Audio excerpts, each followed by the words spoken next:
श्री स्वामी समर्थ। होलाष्टक शुरू हो गया है। आपको पता होगा होलाष्टक 17 मार्च से शुरू हो गया है। तो 17 मार्च से 25 मार्च तक हमको कौन से शुभ कार्य है जो नहीं करने चाहिए और राशि अनुसार कौन से हम कार्य जो कर सकते हैं और को क्या करना चाहिए क्या नहीं करना चाहिए, इस दौरान हमको कौन सी बातों से बचना चाहिए फ्रेंड्स, आज सब हम उसके डिटेल जानकारी हम आपको देने वाले हैं। तो आप सबका स्वागत है friends Shri Swami YouTube channel पे। और फ्रेंड्स आपको जो नए व्यूअर्स जुड़ते हैं उनको चैनल को सब्सक्राइब अवश्य कीजिए फ्रेंड्स, ताकि नई जानकारी आप तक सबसे पहले पहुंच सके। नहीं तो फ्रेंड्स आप जो नई जानकारी होती है अच्छी वो मिस कर सकते हैं। तो चलो अभी हम शुरुआत करते हैं वीडियो को।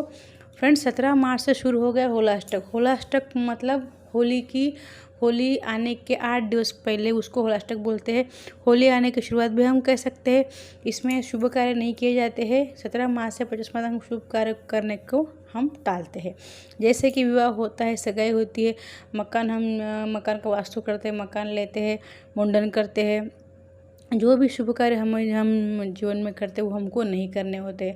और खरीदी भी नहीं कर सकते, जैसे कि हम मकान खरीद सकते, गाड़ी नहीं खरीद सकते, ये सब कार्य हम नहीं कर सकते। पूनम तक हमको ये नियम होते हैं, ये हमको मानने होते हैं। तो देखो इसके ग्रह से क्या क्या संबंध है मैं आपको बताती हूँ। देखो क्या करना भी बताऊँगी मैं आपको, और राशि के अनुसार क्या उपाय करने भी बताऊँगी।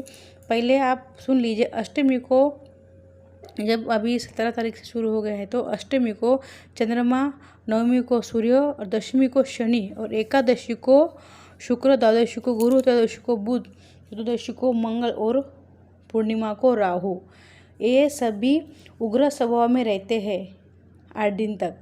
ठीक है। अगर आपके कुंडली में ये ग्रह निर्बल है तो मस्तिष्क पर, शरीर पर बुरा प्रभाव पड़ता है। निर्णय सही नहीं लेते हैं, गलत निर्णय नहीं लेते, इससे आपको नुकसान होता है, नुकसान होने की संभावना बढ़ जाती है। नीच राशि में अगर आपके चंद्रमा होते हैं, जैसे कि आपको छठे घर में, अष्टम घर में होते हैं, अष्टम घर में, तो आपको इससे क्या होता है, आपको इससे आपके मन पे बुरा असर पड़ता है। जैसे कि अभी मैंने बताया निर्णय लेने की क्षमता हमारी कम हो जाती है, गुस्सा, चिड़चिड़ापन ये सब बढ़ता है। तो आपको इससे सतर्क रहना है।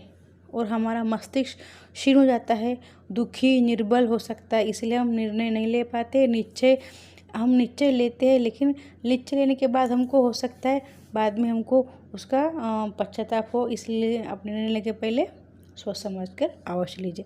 सनातन धर्म में जो भी हम ग्रंथ लिखे हैं, जो भी वर्णित किया गया, इसमें जीवन के जो भी कार्य होते हैं इसमें उसका बहुत बड़ा ठोस आधार माना गया है फ्रेंड्स। कि जो भी हमारे सनातन धर्म में जो भी वार त्योहार मनाते हैं, जो भी होता है बहुत सटीक उसमें लिखा गया होता है, उसके कारण भी होते हैं, वो हमको मानने से हमको हमारे भला होता है।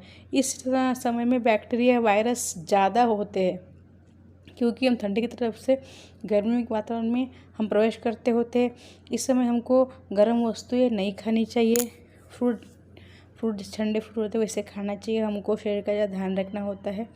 और फ्रेंड्स और एक बात आप सुनिए, ये पूरे देश के लिए एक साथ एक ही बार में एक ही समय में अग्नि जलाई जाती है। इसमें ये पूर्ण नकारात्मक वायरस, कीटाणु, बैक्टीरिया सभी नष्ट हो जाते हैं। और हमको अभी कौन से कार्य करना चाहिए अभी ये सुन लीजिए। हमको इन 8 दिनों में व्रत, उपवास, पूजा, धर्म, कर्म, दान सभी करना चाहिए। देखो अभी सबको मैं बताने वाली हूँ कि हमको अगर संतान की प्राप्ति के लिए उपाय करने हैं तो आप संतान गोपाल मंत्र का जाप इन दिनों में कर सकते हैं, कर लीजिए। और आपको शारीरिक कष्ट है तो महामृत्युंजय मंत्र का जाप कर लीजिए। पारिवारिक सुख के लिए, शांति के लिए राम स्तोत्र का पाठ कर लीजिए। बच्चों के पढ़ाई के लिए गणेश अथर्वशीर्ष का पाठ कर लीजिए। और धन की समस्या है तो सुसूक्त का पाठ कर लीजिए।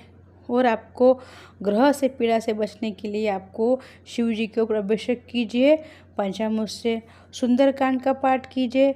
अगर आपको ऐसा लग रहा है कि आपको भय लग रहा है, डर लग रहा है, तो आप सुंदरकांड का पाठ कर सकते हैं और आप हनुमान चालीसा का पाठ कर सकते हैं, आदित्य हृदय का पाठ कर सकते हैं। आपको सफलता चाहिए तो अगर आपकी बेटी की शादी होनी है तो आप कात्यायनी मंत्र का जाप कर सकता है, नवग्रह सूत्र का पाठ करके आप अभिषेक कर सकते हैं शिवलिंग पर। ये सभी मैंने आपको बताया है। आपको जिस परिवार सुख शांति के लिए आपको राम स्तोत्र का पाठ करना चाहिए। जैसे कि आपको जिस काम के लिए जो करना है आप इसमें से चुन के कर सकते हैं। तो फ्रेंड्स आप भी जान लीजिए राशि से हम कैसे इससे बच सकते हैं, हुलाष्टक में हम कैसे बचे। तो बचने के लिए फ्रेंड्स हमारे ग्रंथों में पंडित जी ने बताया गया है कि मेष राशि को हनुमान जी की उपासना करना चाहिए, वृषभ को महालक्ष्मी जी की, और मिथुन राशि वालों को दुर्गा माँ की उपासना करना चाहिए। कर्क राशि वालों को भगवान शिव की उपासना करना चाहिए, और सिंह राशि वालों को सूर्य की उपासना करना चाहिए।